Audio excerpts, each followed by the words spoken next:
j'exploite 90 hectares de céréales, maïs, blé, tournesol. En maïs, j'ai arrêté le maïs doux il y a 2 ans et donc aujourd'hui je partage ma sol maïs entre le maïs conso normal et le maïs waxy. J'irrigue environ 90% de la surface grâce à 2 pivots et ensuite en rouleur et un peu de couverture intégrale. Alors j'ai repris l'exploitation en 98. La première année, j'ai donc évidemment suivi un peu ce que faisait mon père. J'ai utilisé des engrais complets, des engrais de fond au printemps évidemment. Et dès la deuxième année, j'ai été sollicité donc, par le CETA local, qui n'existe plus aujourd'hui, pour essayer donc, un produit qui s'appelait et qui s'appelle toujours donc, Bacteriosol. Et donc, par goût de nouvelles expériences et par goût de tester quelque chose de nouveau, donc voilà, j'ai essayé ce produit au début sur 4 ou 5 hectares pendant 2 ans. Et très vite, surtout par souci de simplification, j'ai basculé sur la totalité de l'exploitation.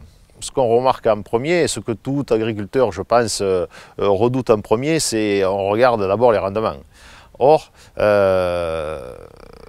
les rendements n'ont absolument pas chuté. On ne peut pas dire qu'on a non plus énormément augmenté, mais ils se sont au moins stabilisés et je vois que 10 ou 15 ans après, on continue à avoir de très très jolis scores sans engrais de fond. Alors la vie du sol, incontestablement, on voit que dans les premiers centimètres, ça foisonne. Il faut dire que je suis en non-labour depuis, alors même avant mon installation, parce que mon père avait arrêté le labour, je ne sais pas, mais certainement dans les années 90 à peu près. Donc moi, j'ai jamais vu de charrue sur l'exploitation. Et c'est vrai que les premiers centimètres, on voit bien qu'il y a une énorme vie microbienne, ça c'est incontestable. Elle existait certainement avant, mais elle a été certainement multipliée depuis l'emploi du produit. Quand on voit les 2 profils de 2 agriculteurs différents à quelques mètres d'intervalle, force est de constater que sur un type de sol identique, il y a d'incontestables différences. Alors il y a des différences visuelles évidemment, et il y a aussi des différences donc, au niveau des analyses, que ce soit de température, de pH. On a un pH effectivement qui est beaucoup plus constant et visuellement, la structure, les premiers centimètres, parce que c'est quand même là où vivent les racines, c'est plus friable, ça se démolit mieux, je trouve.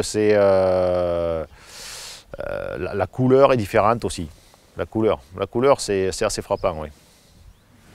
À la suite de cet épisode pluvieux, j'ai pu passer très rapidement dans les blés. À part toujours pareil 2-3 coins et encore qui étaient un peu difficiles, mais globalement je suis très bien passé. Donc, et là j'ai vu pour les reprises de printemps, globalement ça s'est très bien passé, oui. Disons que par souci de simplification aussi, moi j'applique tout à l'automne. Je trouve que c'est bien parce que le Bacteriosol, à cette époque-là, il fait encore beau, il y a de l'hygrométrie, il fait encore souvent assez doux. Donc les bactéries ont le temps de travailler, même si elles sont un peu bloquées pendant l'hiver.